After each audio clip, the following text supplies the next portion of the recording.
Segundo Durkheim, para formar a nossa individualidade, para formar os nossos gostos individuais, a gente depende de uma cadeia de dados, de informações vindas do nosso meio social.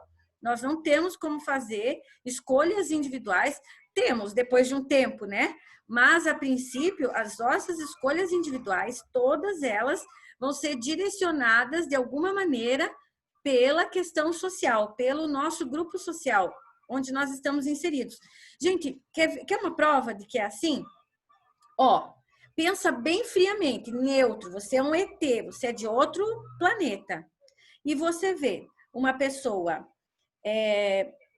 matando uma vaca e comendo a carne dela.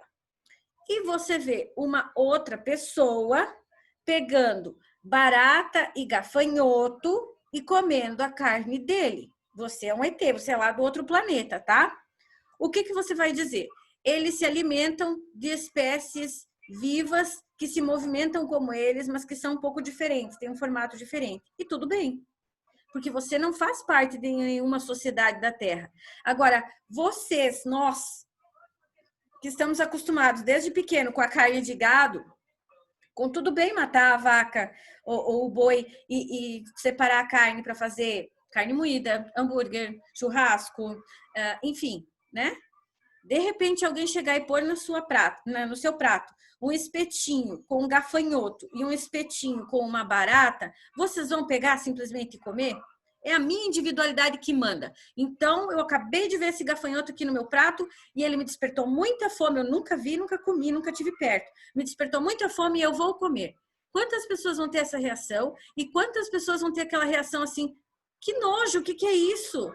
Era isso que você ia servir de almoço? Ai, não consigo nem ficar na mesma mesa. Quais dessas atitudes, né? Quais dessas reações que vai ter maioria? Vai, me respondam? Eu sei que parece óbvio, mas tem que pensar. Qual delas? A pessoa vai preferir, vai pôr nossa sociedade. Você vai colocar uma barata frita no prato da pessoa. Ela vai simplesmente continuar conversando obrigada, e vai comer? Ou ela vai questionar, dizer, tira do meu prato? Nós aqui, nossa sociedade, aqui no Brasil, aqui no Sul. O que vocês acham? Qual vai ser a reação? Professora, eu não sei se eu estou falando besteira, se eu vou perguntar besteira, alguma coisa assim, mas a individualidade não é muito bem representada num serial killer, por exemplo? Porque o serial killer, a maioria deles não são educados para matar e serem psicopatas, etc. A pessoa deles é assim.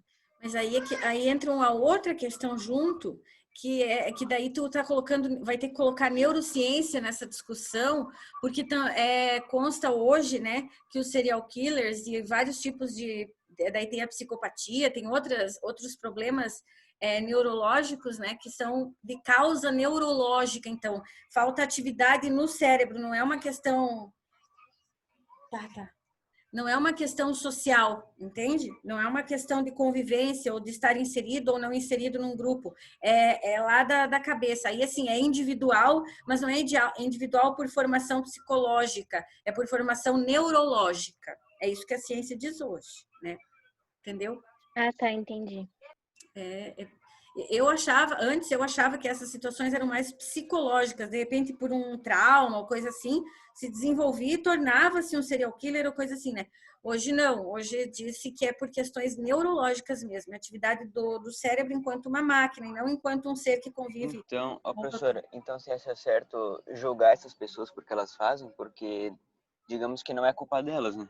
Exatamente. É aí que entra a situação dessas pessoas quando são culpadas, a forma de punir elas ser internação e acompanhamento médico e não cadeia, porque elas não vão nem entender nada do que está acontecendo. Elas jamais vão sair de lá corrigidas, porque elas nem sabem por que estão ali, ou pelo contrário, vão sentir mais raiva ainda, essas situações, né? Então, olha só.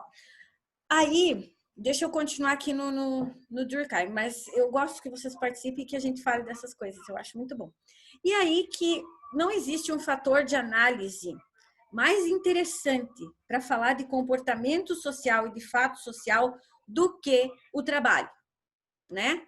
Porque no trabalho, se tá todo mundo, por exemplo, assim, cortando, tu tá numa linha de produção, todos têm uma tesoura e todos receberam a ordem, é o que eles fazem todo dia, cortar a manga direita da blusa. Tudo bem, é para cortar fora. É o teu trabalho, todos os dias você vai lá e faz alguma coisa dessas, de cortar algum tecido.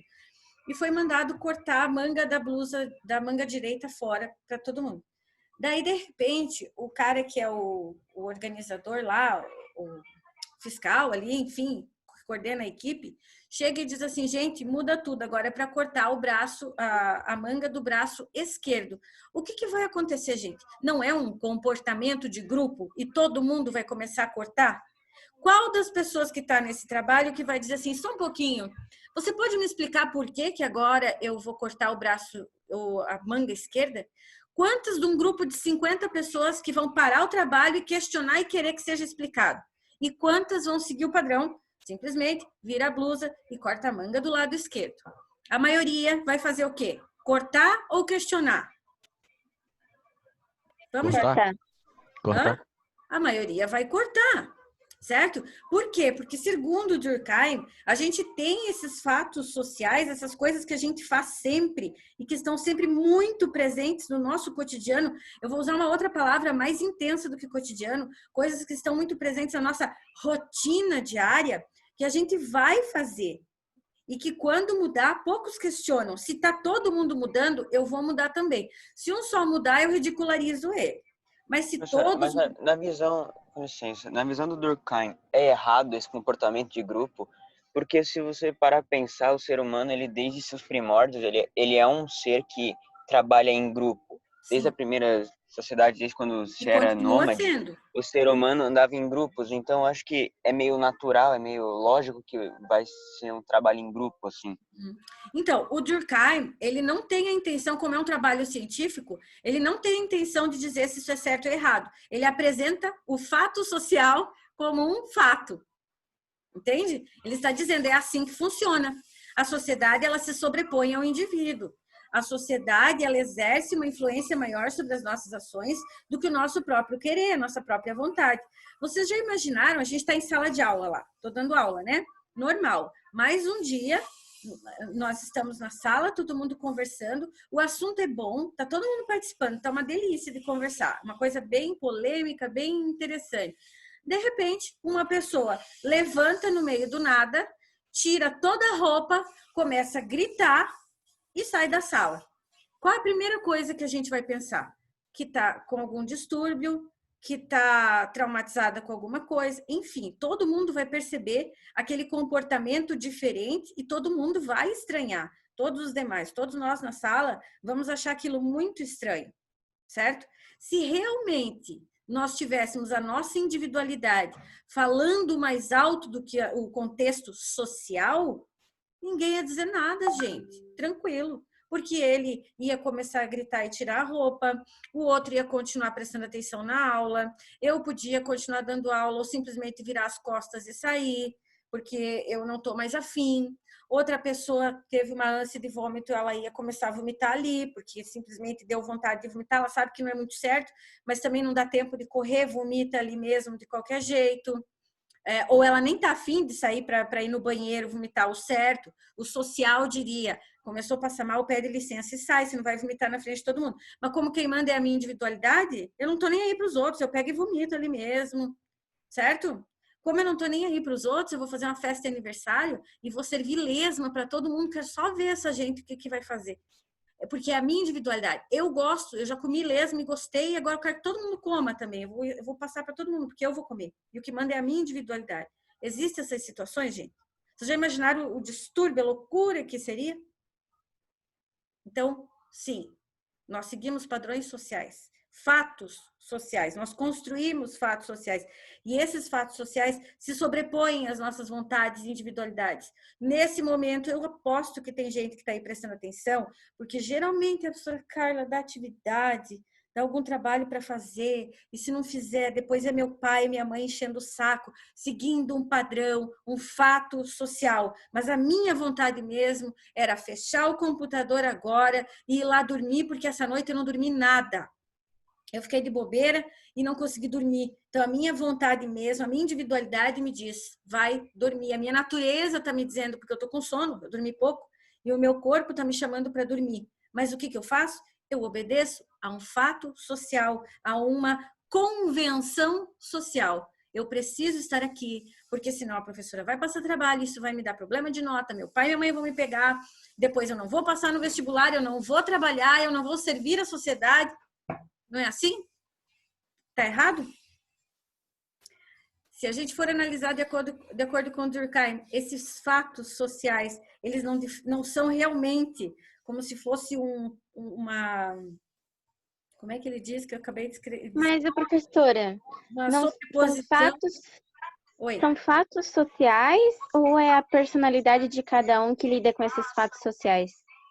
Então, não, você recebe os fatos sociais. Aí tem a personalidade de cada um de como vai lidar com isso. Mas geralmente não deixa de obedecer. Eu vou te dizer assim, ó. Por exemplo, você aprendeu a comer com talheres e a comer com a mão direita. A maioria das pessoas, até quem é canhoto, come com a mão direita, certo? Na hora de escrever, quem é canhoto, né? Mas na hora de comer, 90% da população come com o braço direito, porque a mãe botou a colher no braço direito e você come com o braço direito. Mas tem pessoas, é uma minoria, mas tem pessoas que comem com o braço esquerdo. Tem ou não tem? Tem. Então, é um fato social, mas que eu adapto. O que eu não vou fazer é simplesmente deixar de comer com talheres. E pegar o feijão e arroz com as mãos e levar na boca. Isso não vai acontecer. Porque aqui entre nós, na nossa sociedade. Por quê? Porque é um fato social. Entendeu? Deixa eu ver outro exemplo. Tá um dia de frio, tá? É um dia bem gelado, bem frio. O que as pessoas fazem, gente? Elas colocam os seus casacos, colocam cachecol, touca, para quem vai sair para a rua, né, principalmente, vai se vestir muito bem e vai sair para a rua. Quantas pessoas com as suas faculdades mentais, né, com a sua saúde mental em dia, na nossa sociedade, aqui em Balneário Pissarras, de cada 100 pessoas, quantas você vai ver fazendo o seguinte? Simplesmente se enrolando num cobertor, indo ali para aquela região que tem criação de ovelha, abrindo uma ovelha para tirar a pele, esticar a pele, para ver se essa pele seca, para ela poder se enrolar também depois. Quantas pessoas vocês vão ver fazendo isso? Então, qual que é a lógica? Todo mundo vai seguir aquele padrão, como eu disse para vocês já em algumas situações. Quando a gente está em época de aula normal, acorda meio zumbizão, mas você sabe, vai lá direto, colocar o uniforme para ir para a escola. Você não vai simplesmente de uma hora para outra dizer, não, eu vou colocar a minha roupa do Batman e vou para a escola. Porque eu quero. Se fizer isso, você sabe que o grupo social não vai te olhar da mesma forma, que vai ter julgamento, que vai ter contrariedade. Então, o que você faz? Você segue esse fenômeno social chamado fato social, comportamento de bando, porque todo mundo faz, você faz também. Entenderam? Por isso que a gente... Professora, Uhum. Pode falar. isso pode ser visto por uma zona segura, então? Exato, Tipo, claro. É uma zona esses de fatos conforto. sociais, vou dar esse exemplo aqui, né? Eu quero ser diferente de outras pessoas, então eu faço tal coisa. Só que essa individualidade nossa não pode chegar até um ponto de ser um fato, porque se uma pessoa ela começa a pintar o cabelo com uma cor diferenciada, um exemplo, né? Só que daí, tipo, todo mundo começa a ver e começa a gostar do mesmo estilo que ela. Tipo, começa a ver, pô, legal, vou começar a fazer isso também. Sim. Então, no momento em que tem várias pessoas fazendo, outras vão querer fazer. Sim. Isso não pode se tornar, querendo ou não, um fato? Assim se cria um fato social, pelo que eu entendi. O nome disso é dinâmica social, que a gente vai ver mais à frente depois, quando sim, alguns comportamentos individuais, quando se tornam coletivos, né, passam a se tornar fato social. O interessante de analisar, gente, é que o fato tem que ser coletivo, certo? E que a gente nós somos levados pelo coletivo sempre. Se você usar deixa eu pensar uma coisa bem louca aqui. Se você, de repente, pegar e começar a enrolar uma planta no teu cabelo, sabe aquelas trepadeiras? Enrolar uma trepadeira no teu cabelo de manhã para ir para a escola e ninguém achar legal e ninguém gostar, morre ali. Em poucos dias, em pouco tempo, você não vai fazer mais isso, sabe? Vai se tornar chato até para ti. Agora, se tu perceber que tem mais um que está fazendo igual, você mantém. E daí ele vai manter porque você manteve. E daí vem um terceiro que vê que tem 2 já e vai fazer. E aí, sim, algumas individualidades, ao longo do tempo, graças a Deus que existe isso, senão a sociedade estaria sempre engessada, elas vão se tornando fato social. Mas a questão é, virou fato social, está sobreposto às tuas individualidades. Você mudou, mas você muda todas as tuas individualidades ao mesmo tempo? Não, você muda algumas. Por quê? Porque as outras estão submetidas ao fato social. Isso é Durkheim quem diz, tá, gente? Depois eu vou falar do Simmel. O Simmel fala exatamente o oposto. E aí, no final, vocês que vão me dizer o que vocês acharam da situação, tá? Mas, por enquanto, a gente tem isso. Como que a sociologia explica esses fenômenos sociais, então? Justamente por esse comportamento de muitos indivíduos convivendo. Precisava, gente, desde o período do nosso comportamento de bando lá atrás, desde que a gente formou os primeiros bandos, né, para caçar, para se proteger, precisava ter um código de postura em comum. As pessoas fazerem as mesmas coisas, as pessoas irem dormir nos mesmos horários, saírem para caçar, algumas ficarem para cuidar das crianças, assim, dos filhotes, né? E outras saírem para caçar e trazerem para todos. Então, alguns comportamentos tiveram que se tornar sociais ou comunitários, digamos assim, para criar um costume. E ao criar esses costumes, nós criamos fato social, certo? Por exemplo... Por isso que eu vejo que eles são essenciais, porque a sociedade ela funciona como uma engrenagem, né? Sim. Se você não tem os fatos que dão um padrão para as pessoas, não funciona. Não funciona. E hoje em dia a gente vive no sistema. Se o sistema não funciona, a gente vai falir, simplesmente, não tem o que fazer. Não tem o que fazer. Não dá para cada um decidir trabalhar ou não, gastar ou não. Não tem condições de ser assim, tá? Por quê? Porque a gente obedece a esse fato social.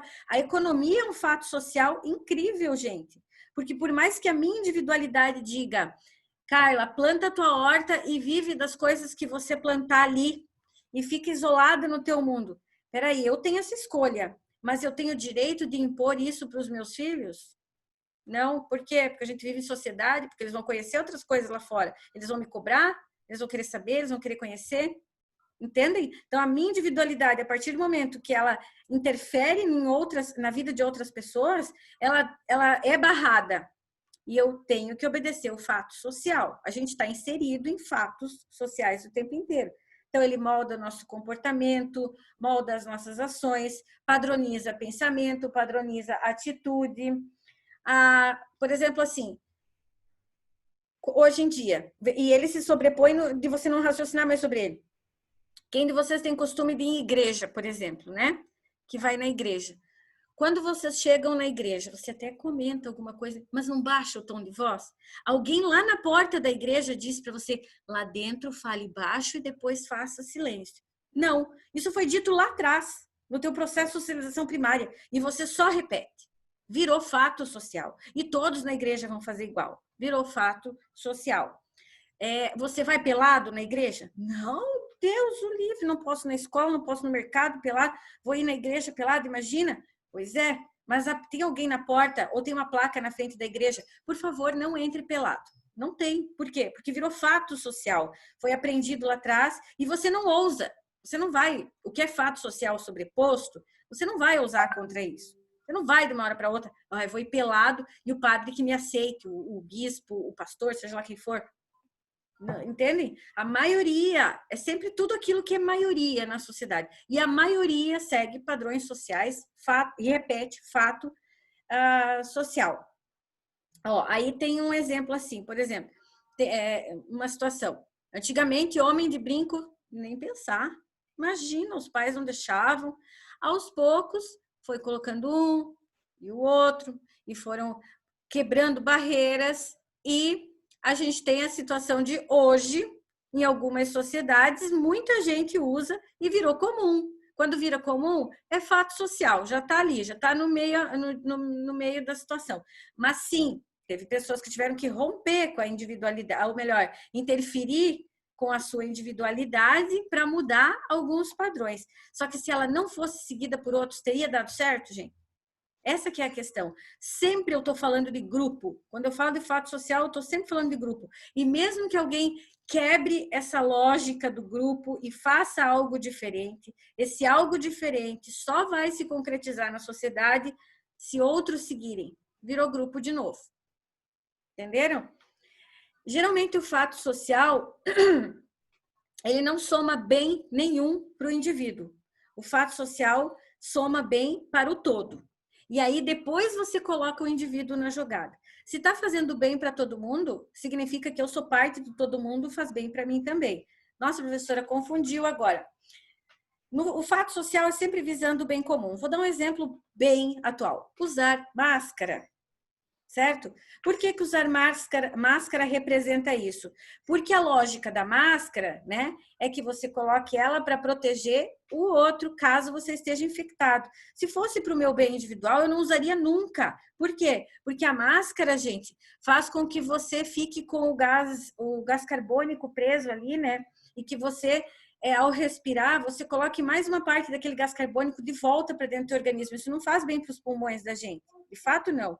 Mas, para evitar contaminação, eu uso para não contaminar os outros, porque eu quero ver todos usando para não me contaminar também. Entenderam? Então, eu uso para o bem comum, mas eu quero que as outras pessoas também tenham essa atitude para me cuidar. E assim, um cuidaria do outro. Ou seja, é um bem comum, é um fato social. Vamos combinar que usar máscara virou fato social, gente? Antes tinha quem usava máscara. Lá, o povo na China, lá no Sudeste Asiático, né, na Ásia, tinha esse hábito quando adoecia. Agora tu tem um mundo inteiro, todos os continentes, as pessoas usando máscara. Como que isso virou um fato social? Foi um indivíduo que mudou tudo isso ou teve que ter um padrão de comportamento? Teve que virar um comportamento de bando, uma regra social. E aí que entra o livro do Durkheim, né? Regras do método sociológico. O livro, As Regras do Método Sociológico, ele fala assim, a gente tem mudanças na sociedade, mas essas mudanças só se tornam mudanças de fato quando elas são seguidas pelos grupos e não por um indivíduo. Então, se uma pessoa ou outra tivesse usado a máscara, mas quando se disse todos precisam usar porque é para o bem de todos, e a maioria das pessoas começou a sair de máscara, no começo, quem saía de máscara tinha vergonha porque os outros olhavam com espanto. Hoje, quem sai sem máscara é que é olhado com espanto. Por quê? Porque virou um fato social, é um padrão de comportamento. Entenderam? Hoje, se você gosta, se você não gosta de máscara, o problema é seu. Se você quer entrar no mercado, se você quer entrar numa loja, você precisa estar de máscara, senão eles não te deixam entrar. Simples assim. Por quê? Porque é fato social. Nós temos uma pandemia circulando. Tem que se cuidar.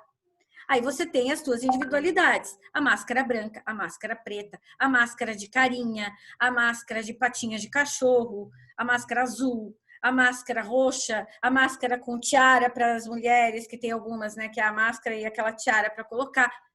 Criaram um monte de situações. Que são situações que dão características individuais para um comportamento social. É um fato social. Usou, é para usar máscara. Ponto. Agora, se a máscara é rosa, azul, de bichinho, de florzinha, preta, isso é uma questão de cada um. Mas o que não muda é o fato. Máscara. Todo mundo vai usar máscara. Se o talher na tua casa é de plástico, é de prata, é de ouro, é de inox mesmo, é de madeira, tudo bem, cada um com as suas características, mas todos estão usando talheres. Esses fatos sociais, eles se colocam acima dos indivíduos e modelam os comportamentos e as ações. Segundo Durkheim, é assim que funciona. Ele vai modelar, ele vai te dizer todos os dias de manhã, quando você levantar, o que vai acontecer. Entendeu? Ele vai te colocar nessa lógica, nessa perspectiva. Você nunca vai ver uma situação assim, ó, de repente, de uma hora para outra, a pessoa que sempre... Sabe aquelas pessoas bem regradas, bem metódicas? Tudo certinho, todos os dias, e daí, do nada, ela muda completamente a rotina dela e vai contra tudo e contra todos os costumes anteriores. Todos. Não. Ela vai, no máximo, mudar uma ou outra coisa. Mas todas, de uma hora para outra, não acontece. Por quê? Porque existe um fato social que regulamenta e que organiza tudo isso. Assim, ó, quando eu falo de fato social, né, repetindo mais uma vez, o Durkheim gosta de colocar isso como uma maneira de agir dentro da sociedade, mas que tem origens diferentes. Gera um comportamento igual, mas tem origens diferentes e algumas posturas diferentes. E aí, eu não sei se vocês já estão com a apostila de vocês. Na página 6, eu queria, bem rapidão, antes que acabe nosso tempo, eu queria que vocês olhassem lá. Tá aqui, ó. Fato social. Ele é dividido em 3. Tem o geral, tem o exterior e tem o coercitivo. Daí deixa eu só ver se eu consigo fazer uma coisa aqui. Mudou a imagem para vocês ou não? Ainda não. Não? Tá, agora acho que mudou. Pronto. Não? Hã? Agora sim, agora sim. Mudou, Agora né? travado aqui. Então tá, olha lá, Durkheim, o fato social. Aí tudo aquilo que eu já expliquei para vocês caracteriza-se por generalidade ou coletividade, desculpa. Tudo aquilo que é repetido em todos os indivíduos que é comum a uma coletividade. Exterioridade. É exterior aos indivíduos, possui independência das vontades isoladas, assim como regra, leis e normas sociais. Então, é exterior a você. Você pode não concordar e não gostar, mas você vai seguir. Eu posso odiar o capitalismo, mas eu estou dentro dele. Eu não tenho como evitar. É exterior a mim. Coercitividade. Aparece como força que os fatos exercem sobre os indivíduos.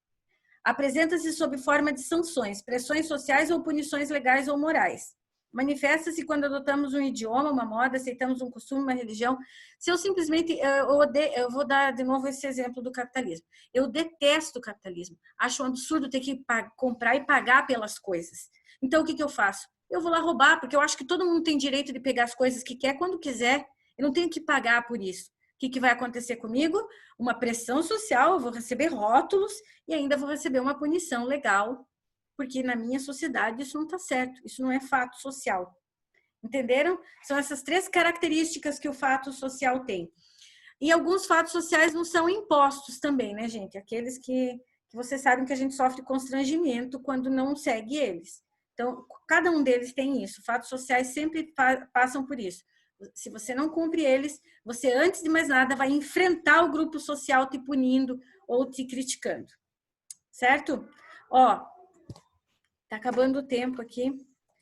E eu só quero que vocês façam, deem uma olhadinha naquela tirinha na página 7 do Calvin. Não vou dar tarefa hoje, tá bom? Mas pensem sobre isso, que a gente fala mais na próxima aula. Beleza, gente? Tem dúvida, alguma coisa? Não, então tá. Beijo para todo mundo. Até sexta. Tchau, professora. Tchau, tchau.